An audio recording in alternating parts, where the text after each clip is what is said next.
Oi, você está ouvindo Sustenta Vozes, o podcast do Sustentacom, onde a sustentabilidade ganha voz direto de quem faz a diferença nas pequenas e médias cidades do Brasil. Chega mais, respira fundo e vem com a gente descobrir soluções que nascem do coletivo.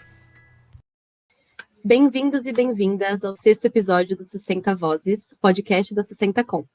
Hoje estamos com uma convidada muito especial, Isabela Volpato, e vamos tratar sobre assuntos como educação climática dentro e fora das escolas, esportes e natureza e empreendedorismo verde. Nosso objetivo hoje vai ser compreender um pouquinho mais sobre os processos por trás da educação climática a partir da experiência da entrevistada. Para começar, eu vou apresentá-la. Isabela Volpato é engenheira florestal pela Unesp de Botucatu. Atualmente trabalha como educadora ambiental e climática no IP, o Instituto de Pesquisas Ecológicas, no projeto Semeando Água, Escolas Climáticas.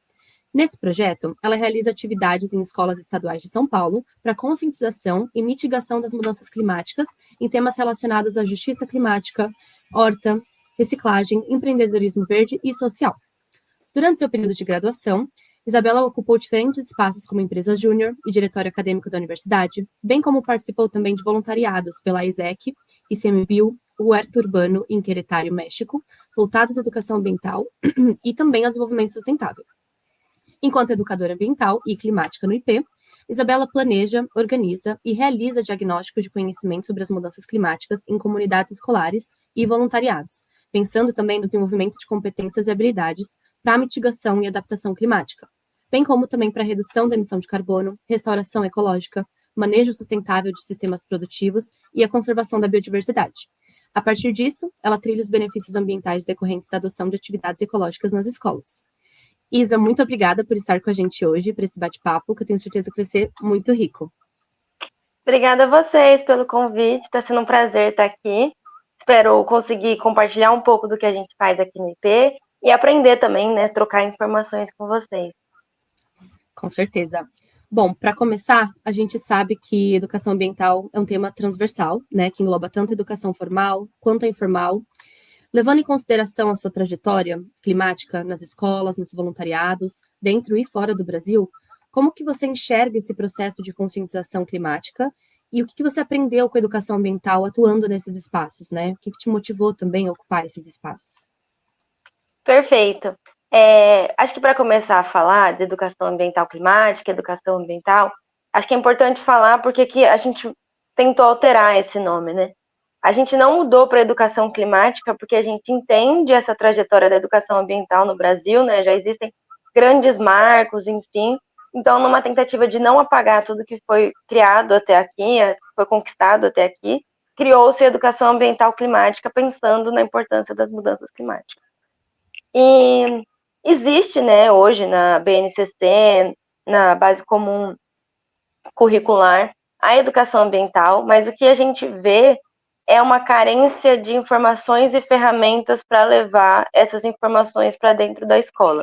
Então, hoje a gente vive um cenário onde educadores estão sobrecarregados com plataformas e com apostilas e que não tem esse espaço para trazer coisas novas e ferramentas novas, como a educação ambiental exige muitas vezes, né? Então, esse é o cenário que eu vejo dentro das escolas. E o projeto nasceu para isso, nasceu para suprir essa necessidade, né? Então, a gente tem como principal objetivo levar oficinas e atividades para os educadores e, mais do que isso, levar para os alunos. Então, dentro das escolas climáticas, quem são os líderes das ações são os alunos. A gente dá as oficinas, eles aprendem a base, mas é tudo muito eles conversando com a gente, sabe? O que eles querem aprender, o que eles querem fazer na escola. E aí, a partir disso, eles lideram essas ações. Até nessa tentativa de tirar essa demanda tanto do educador e dar um pouco do educando essa autonomia para eles também trazerem assuntos e essa questão da educação ambiental dentro da escola.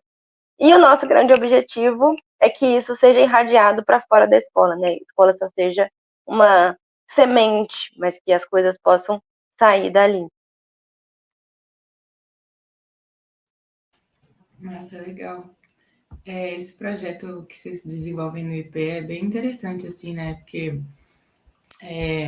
ano passado eu tive a oportunidade de ir lá conhecer a base do IP em Manaus, né, no Vairão, conhecer o que eles fazem lá por lá, e eles têm um projeto parecido, né, tipo, de levar a educação através das águas, né, eu acho muito interessante esse conceito, porque quando a gente fala de acesso, é muito mais difícil, né, quando traz para esse conceito de comunidades ribeirinhas e que tem esse contato maior com a água, porque é totalmente diferente, né, o jeito de locomoção, de se entender com o território. Então, legal que vocês têm desenvolvido esse projeto aí. É em Nazaré Paulista, né, que você atua. Isso, esse que eu comentei é Nazaré Paulista, e esse que você comentou é o Navegando Educação Empreendedora. A gente tem um barco escola, que ele chama Maíra, e o foco dele é educação extra-escola, né, extracurricular, né, para os adultos, assim. Então, a ideia é levar um turismo de base comunitária, mais sustentável, com qualidade, com formação, então, com toda a base necessária ali. Eu sou apaixonada por aquele projeto, eu já fui lá 2 vezes, e é lindo. É lindo mesmo. Só trazendo o foco, né, mais para as escolas, para a gente dar uma debatida no contexto da educação formal, eu queria saber de você, assim, né, qual que é o maior desafio que você encontra para inserir a pauta climática dentro das escolas, principalmente escolas públicas, né, brasileiras, principalmente levando em consideração o engajamento dos estudantes para ações práticas, né, nos territórios deles e como que eles têm absorvido esses temas que parecem ser tão complexos à primeira vista, né, como mitigação, adaptação climática, emissão de carbono. Como que tem sido isso? Perfeito. A maior dificuldade, primeiro, foi concorrer com o celular e esse excesso de informação. Esse ano foi muito mais tranquilo, as crianças estão muito mais envolvidas, os jovens, assim, eles têm muito mais interesse, assim, né? Porque é uma pauta que demanda tempo, que as coisas não são imediatas. Então, acho que o primeiro foi o telefone. E o segundo foi a questão de horário, né? Hoje, as escolas estaduais, que é que a gente trabalha, a gente está priorizando escolas integrais, que é a que tem uma maior flexibilidade para a gente entrar. A gente percebeu que as escolas de meio período é muito complexo, porque a gente tem que tirar eles da aula no horário de aula, né, na hora que eles têm que estar tendo o conteúdo. E nas escolas integrais, a gente conseguiu contornar essa situação porque eles têm espaços de clube juvenil, de eletiva, tem uns outros espaços que a gente consegue explorar mais isso com eles. Então, essa foi a segunda dificuldade, né? A falta de tempo, essa dificuldade de tirar o aluno de sala de aula. Mas, assim, quando a gente tem uma coordenação, uma gestão parceira, é muito fácil contornar isso. Eu acho que essa foi outra dificuldade que a gente encontrou, que foi algumas gestões que não concordavam com algumas coisas do projeto e acabavam atrapalhando ou barrando algumas ações, né? Porque a gente fala bastante de educação democrática. E em algumas instituições isso ainda é muito difícil, você falar de alunos que vão ter autonomia para criar e fazer projetos dentro da escola, né? Sem que algum adulto esteja mandando naquilo, né? Só dando o apoio. Então, acho que são essas as maiores dificuldades que a gente encontra dentro do espaço das escolas públicas, né? Das escolas particulares, a gente tem pouquíssimo repertório, assim, só de oficinas bem pontuais, então não sei como se aplica nesse outro repertório, mas dentro das escolas públicas, foi essas as dificuldades que a gente encontrou. E como que os estudantes têm absorvido esses temas, assim? Qual tem sido a devolutiva deles nesse sentido? Tem sido boa. A gente tenta fazer um coletivo, né? São de 20 a 25 alunos e eles são os líderes, né? Então a gente não tenta impactar a escola inteira, a gente dá eles escolhem, eles que vão, então eles já têm um pré-interesse pelo assunto. E isso que você falou, né, de que às vezes eles têm dificuldade de entender assuntos tão complexos. Como a gente tenta deixar uma coisa bem flexível, é bem engraçado, assim, porque cada escola tem uma aptidão para um assunto específico e você consegue puxar esses assuntos através daquele. Então, nas escolas urbanas, eles têm normalmente mais interesse por justiça climática, por essas coisas, essas pautas mais sociais e políticas e cidadãs. As escolas rurais, a gente normalmente vê que eles têm mais vontade de trabalhar, por exemplo, com o sistema agroflorestal, com uma bioconstrução de bambu, com uma horta, porque é alguma coisa que está mais próxima da realidade dele. E aí, através das oficinas, e realmente mão na massa, assim, tipo, a escola urbana, a gente levou eles no CONDEMA, que é o Conselho Municipal do Meio Ambiente, e eles leram uma carta com problemas que eles encontraram na cidade e soluções. Eles não foram só falar de problemas. E eles amaram brigar, né, falar, discutir com os vereadores, foi isso. E os da zona rural, que é a maioria, a gente vê o engajamento deles plantando 40 mudas e vendo tipo uma área virar uma agrofloresta e poder colher o alface, levar para a escola e contar para a gente, trazer semente, trazer pezinho da escola ou pezinho da casa deles para a escola, levar esterco. Então, é muito entender qual é o perfil da escola, assim, né? O que eles querem fazer. Porque eu, pelo menos, não gosto muito da forma de ir fazer uma palestra e falar o que é adaptação, e aí eles saírem lá e 5 minutos depois eles esquecerem, né? Então, a gente tenta fazer dessas outras formas.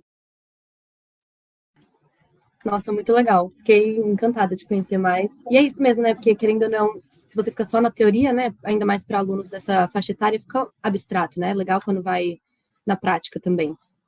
E continuando um pouquinho sobre isso de projetos, acompanhando as atividades do IP, a gente reparou num evento super interessante, que vai acontecer agora em setembro, em Nazaré Paulista, chamado Pedal na Mata, né? Que é essa ideia, então, de fazer esportes em meio à natureza como um método de trazer à tona questões ambientais regionais. Você pode comentar um pouquinho das motivações desse projeto, como que surgiu a ideia e como que esses eventos, como que você enxerga que esses eventos contribuem para a sensibilização ambiental? Claro, essa é uma iniciativa nova que a gente está tentando no IP, que é explorar outras formas de fazer educação ambiental. Então, uma educação ambiental não formal, fora da escola, para principalmente pessoas mais velhas, e através de um outro contato com a natureza. Então, a gente está em Nazaré Paulista, onde está o Sistema Cantareira, a Serra Cantareira e o Sistema Cantareira, né, que é o sistema de abastecimento aqui. Então, a gente está falando de uma área de Mata Atlântica ainda preservada, que é bem bonita, e que a gente ainda vê fauna silvestre, enfim. Então, a ideia é que as pessoas pedalem por dentro de Nazaré, na zona rural, e conheçam a Mata Atlântica e os principais desafios que a gente tem ali. Porque quando você pedala pela zona rural, você não vai ver só zona de Mata Atlântica, mas você vai ver focos de incêndio que aconteceram, você vai ver áreas de pastagem, áreas de solo degradado. Então, a ideia é que a pessoa percorra e entenda os principais desafios dali. E no final, a gente vai ter uma feirinha com os produtores rurais que estão beneficiados pelo projeto, mas pelo projeto da parte do Semeando Água, que é essa parte de restauração e sistemas produtivos. E aí eles vão lá, né, expor e vender os produtos deles e contar como é que eles fazem. Enfim, essa é a ideia. A gente está vendendo pelo Ticket Sports, então se tiver interesse é só procurar Pedal na Mata IP e tem os ingressos lá certinho. E todo o valor arrecadado a gente vai reverter para o projeto Escolas Climáticas, então para ações dentro das escolas. Acho que você tocou num ponto muito interessante, que quando a gente pensa em educação ambiental, geralmente nossa cabeça vai para dentro da escola, né? Mas a gente esquece que educação ambiental a gente consegue fazer em qualquer contexto, né? Essa diferença da formal, informal e não formal. Eu, pessoalmente, acredito muito no valor da educação ambiental não formal, porque é aí que você pega a pessoa no mais vulnerável dela, né? Que ela, tipo, não necessariamente está indo com essa cabeça de vou aprender alguma coisa, mas é sensibilizada pelo que ela encontra no caminho, né? Então, legal essa iniciativa que vocês estão fazendo. E aí você comentou das feirinhas, né, dos produtores que vai ter no final. E eu queria fazer uma pergunta mais voltada nesse sentido, né, do empreendedorismo verde, empreendedorismo social. Você já falou desse exemplo das feirinhas, mas eu queria que você comentasse um pouco de outros exemplos que você vê que jovens têm transformado em ideias, né, em iniciativas sustentáveis, e o que você considera fundamental como competência para quem quer começar a empreender na área socioambiental hoje? Perfeito. Isso é uma forma que a gente está vendo dos jovens, assim, eles têm muita vontade de empreender, e a gente está vendo isso uma forma deles terem qualidade na zona rural, né? A gente vê um êxodo, assim, né? Os jovens não querendo ficar lá na zona rural por conta das condições que ainda a gente vê. Nazaré Paulista, a principal atividade são as carvoarias, que, entre muitos critérios, não tem uma qualidade de vida muito alta. Então, é uma forma deles terem uma nova alternativa, e aí a gente leva essa questão do empreendedorismo social, empreendedorismo verde, que é uma forma deles terem uma segunda renda ou uma renda principal diferenciada, com uma qualidade, como eu falo? Com necessidades, com questões básicas, assim, né, asseguradas.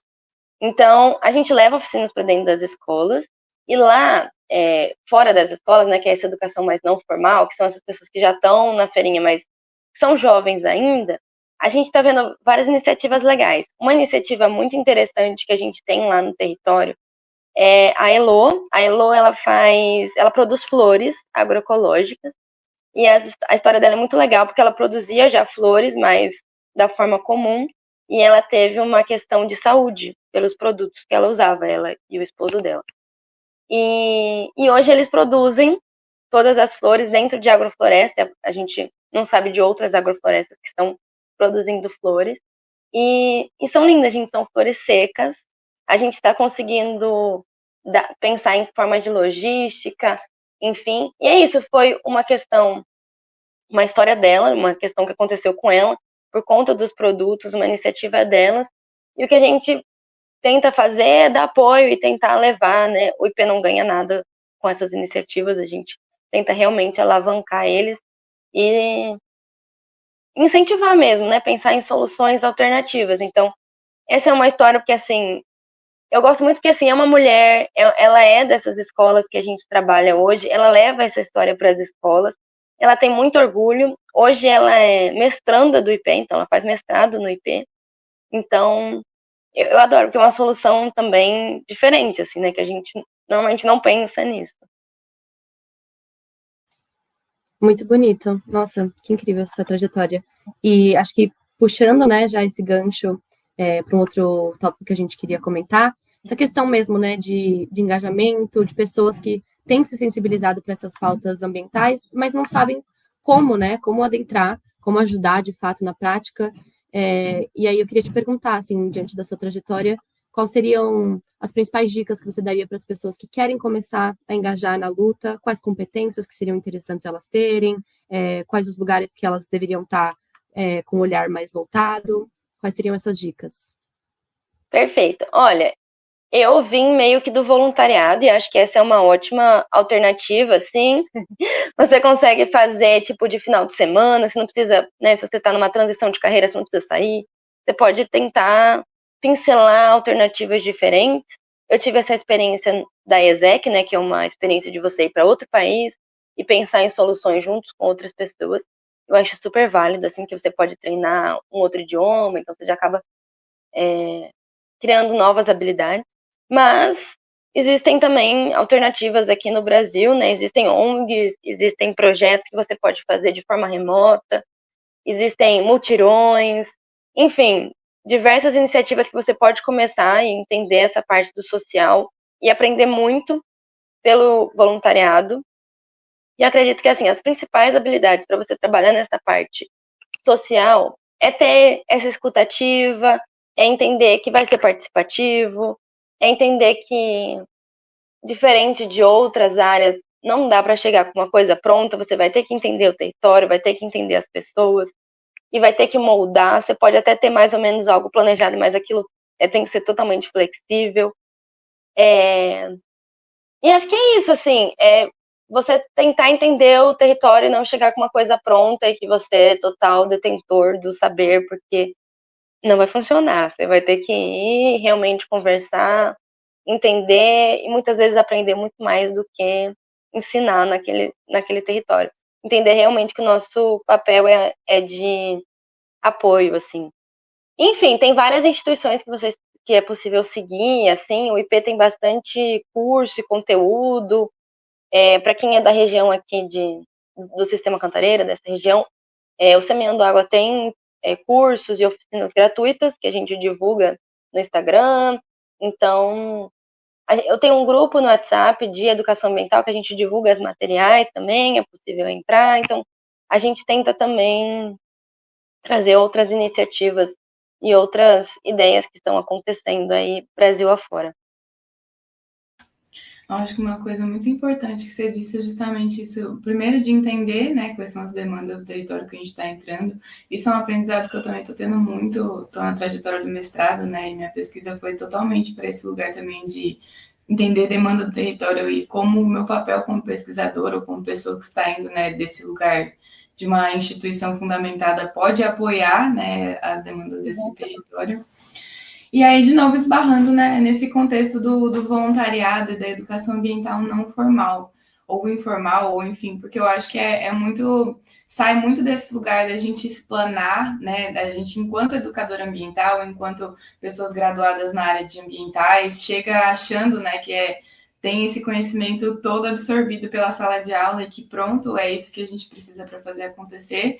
Mas na hora que você está envolvido ali numa ação mais territorial ou mais voltada, por exemplo, pelo voluntariado, que é mais em ação, aí você coloca para jogo realmente, né, o que está acontecendo, quais são os seus reais saberes e o que você pode aprender ainda mais, né, no território que você está inserido, enfim. Eu também gosto muito dessa parte de voluntariado. Na verdade, eu falo assim, né, que todo mundo que deveria ter pelo menos uma oportunidade de se inserir uma vez em um voluntariado, seja para a parte de ambientais, seja para a parte mais voltada a sociais, enfim, porque é uma experiência que realmente te molda, né, enquanto humano mesmo, na minha visão. Sim, perfeito, Ana. Eu acho que todo mundo devia fazer um voluntariado. É muito gostoso, assim, você poder ter esse contato. E a gente aprende muito. Uma época eu falei que eu era viciada em ONG, assim, porque eu tava, tipo, umas 3, 4 sendo voluntariada, e eu trabalho numa ONG, né? E eu falei, gente, acho que é bom eu maneirar, que eu tô um pouco viciada. Massa. E o que você falou também dessa questão, né, de aprendizado por projetos, a gente aqui no Sustenta também tem tentado ir por esse caminho, assim, né? Hoje a gente está numa fase de repaginar o nosso material de educação ambiental climática e tal, e uma coisa que a gente preza muito é esse aprendizado por projetos mesmo, né? Porque é muito mais proveitoso do que você ficar explanando sobre temas que às vezes não tem não chega na mesma profundidade, né, na pessoa que está escutando. Então, muito legal a iniciativa de vocês. Desejo muito sucesso, né, para os próximos caminhos do IP. Eu guardo um carinho imenso pela oportunidade que eu tive também de conhecer o projeto mais de perto e sucesso na sua trajetória, Isa. Está traçando um caminho lindo. Muito obrigada, gente. Eu fico muito feliz de vir aqui trazer. É claro, não são só flores, né? Tem muitos desafios, mas os desafios são para aprender também. A gente vem aqui e estão super convidadas lá para o pedal. Não sei se vocês são da pedalada, mas podem ir lá prestigiar o evento e conhecer a sede. E é isso, muito obrigada. Muito obrigada, Isa, de verdade, por ter aceitado o convite, por ter compartilhado um pouquinho dessa trajetória. A gente vai manter contato. E é isso. Obrigada, viu?